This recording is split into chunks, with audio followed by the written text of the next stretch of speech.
Today we are diving deep into the realm of rugged wristwatches. Oh my god, I'm having a stroke. Today we are diving deep within the realm of rugged wristwatches with the G-Shock GBDH2000. Now, this watch is actually the successor to a watch that I reviewed way back during the pandemic years. Back in my day, we didn't have toilet paper. No, really, we didn't for like a month or something. We didn't have toilet. It was, well, I did, but some people didn't have. Whatever. I'm speaking of none other than the GBDH2000-1A. So this is the GBDH2000-1A.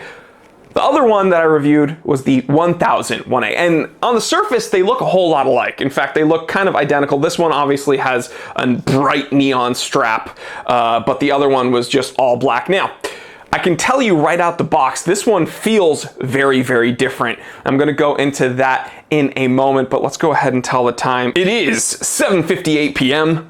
Let's get down to business. So those years ago during the pandemic, well, right before the pandemic, G-Shock told me about a watch that they are creating for the fitness enthusiast. Now, I don't know if you can tell, but I am freaking jacked.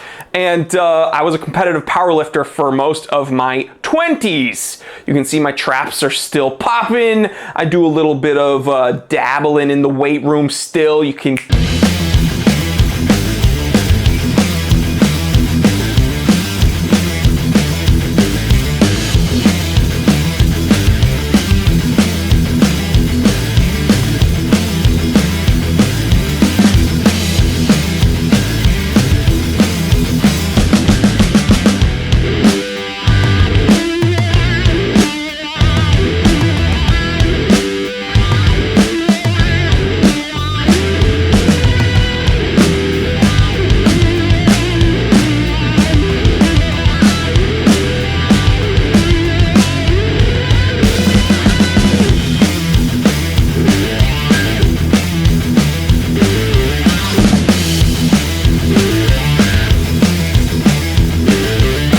But when they sent me that GBDH1001 right after I got it, the pandemic hit, and it's crazy. I couldn't film in the gyms anywhere because all the gyms were closed.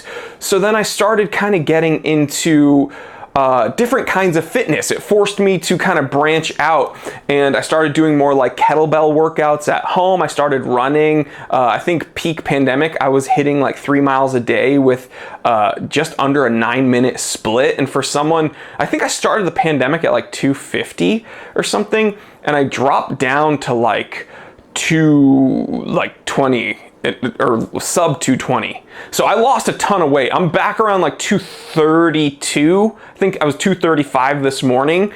But I mean, hey, I guess that was kind of good for me. I cut down a bunch of weight and it forced me to kind of try different forms of fitness. And I always tell you guys to branch out and get out of your comfort zone. And it forced me to do just that. And my companion throughout it all was the GBDH1001. Now for you guys who don't remember, I will leave a link to that review in the description below. But the watch had GPS capability, so it would track where you were running, and it was tethered to the G-Shock Move app. It had the G-Shock water resistance rating. You don't have to worry about it. I think it was like 200-meter water resistance rating. It was solar powered, but it also had a charging cable. It was again tethered to your phone, so you could even read text messages. It would track when you were starting a physical activity because it had a heart rate sensor, and that was kind of its big selling point. It was, I think, one of the first G-Shocks to have a heart rate sensor on it. And this does all of that and more. In fact, what I was going to talk about at the beginning of the episode is when I first took it out the box, the first thing I noticed is the strap is so much more supple and soft than the first iteration, and the watch is much lighter. Now I know what you're thinking, how can a resin G-Shock be all that heavy? Well, that first one was like a hunkin' monster. At least that's what it felt like on the wrist. This one is nice and feather light on the wrist, which is perfect, especially because this is catered to a more active lifestyle. Now, I'm happy to say I don't run those 3 miles still, thank God, because the weight rooms are open once again, but I still run a mile every other day, and I am still in the high 8s for my split. And for a guy that was, a power lifter forever, that's like in the 230s, I think that's pretty dang good. I'm not gonna be doing any marathons anytime here, but I'm still able to push some decent weight, nowhere near what I used to be able to do, but I'm an old man now, I'm balding, I'm well into my mid 30s, but I'm staying competitive for my sphere, and my sphere is my girlfriend and my cats. I'm stronger than my girlfriend and my cats, so there. So when we take the watch off the wrist, we're gonna go over some features, and again, there's going to be like a top-down view where I'm going to show you some macro footage, but you still get the impeccable backlight. Now, it's a little bit different than your normal G-Shock backlight, but it's because this one does have a negative display. Okay, so if you're used to just a normal digital watch, negative displays have pros and cons. What do I mean by that? Well, pro is it's a much stealthier look. Con is that in low light or dim scenarios, you really do need to lean on that backlight because negative displays are just kind of difficult, especially if you're someone that has poor eyesight. Now, I didn't eat enough carrots when I was growing up. I used to take them off my plate and feed them to my dog Hershey when my parents weren't looking, so now I have astigmatism in both my eyes. All right, has this big button over here. You press it, and the cool thing is it allows you to start your workout, okay? So if you want to manually enter and begin your workout, you would press this big button. But if not, it still does the intuitive kind of, what's the word I'm looking for? Intuitive start, depending on if your heart rate is labored. It kind of just guesses that you are doing some physical activities.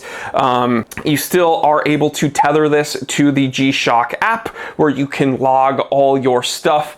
It can log a track so you can see the distance that you are running. It can log your splits so you can see how well you are doing when it comes to competing with yourself. And you can still get the notifications and everything on this watch. Also, you will see on the back not only that sensor for your heart rate and everything, but it does have a cable so you can plug this in at night if you so choose. But just like the GBDH2000-1, this also is solar powered. So if you want to leave this on a windowsill and have it sun, then you can go, it's called sunning your watches. If you'd like to sun your watch, this one will gain power from the sun. So far there are 2 colorways that you can choose from on this 2000-1A. They both retail for around $399, which I know some people are like, oh, it's pricey for a G-Shock, right?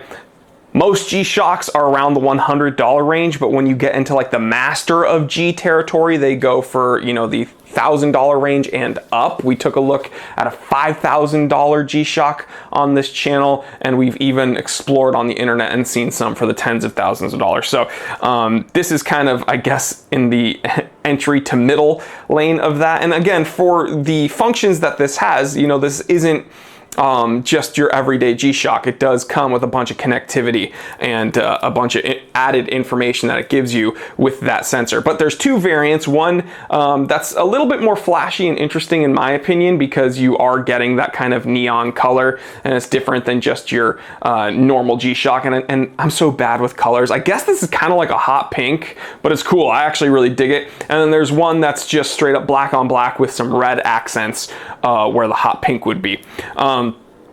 Awesome watch. This is literally just a totally better version of the 1000. So why do I say it's a totally better version? Well, this actually does a whole lot of new things that the other one didn't. So this isn't just, a more modern piece with a different colorway. This actually has a lot of really cool necessary info. So it's not just a heart rate monitor that just does GPS and tracks everything and gives you notifications and does all the other G-Shock things. This does all of that, plus it has moon age data, sunrise and sunset display, sleep measurement and analysis. So this is kind of like a little sleep study on your wrist.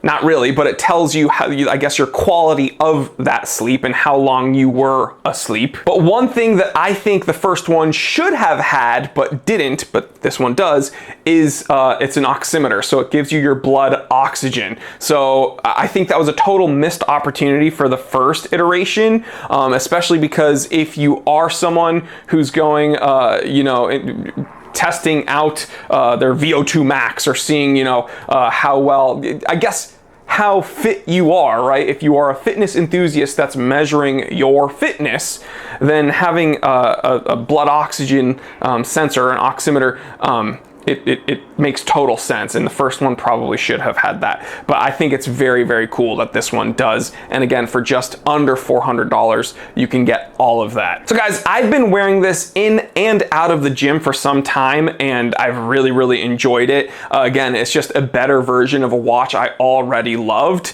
And I'm excited that G-Shock is a company that doesn't rest on their laurels. They keep innovating, they keep building upon watches that are already pretty stinking good. So if this is the 2000, I can't wait to see what they do with the 3000. Come on, baby. But I'm sure G-Shock will send me one if they ever do build upon this one.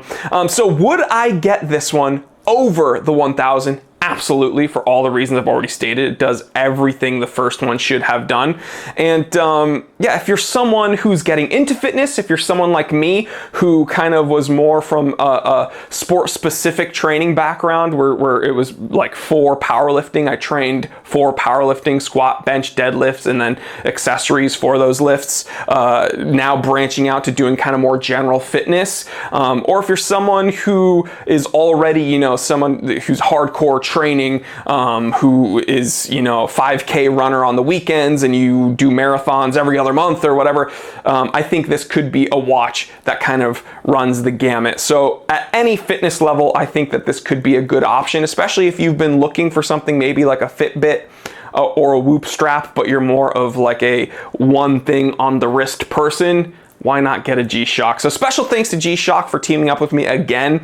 They sponsored me on the last iteration. They're sponsoring me on this one. Love this watch. Good job, G-Shock. Easily one of my favorite watchmakers because 9 times out of 10, if you see me in the wild, I'm wearing a G-Shock. And yeah, let me know what you think about this watch. I will catch you on the next one. Stay happy, stay healthy, stay blessed. Tell me your best run time, and I will tell you that I'm faster than you because no one's better than me in anything. I'm the only person that actually exists in the world. Everyone else is just a character in my story, and I'm a sociopath. Anyway, guys, I love you. Stay happy, stay healthy, stay blessed. I'm Jory Goodman, the time teller. Always remember, I didn't invent time. I just tell it.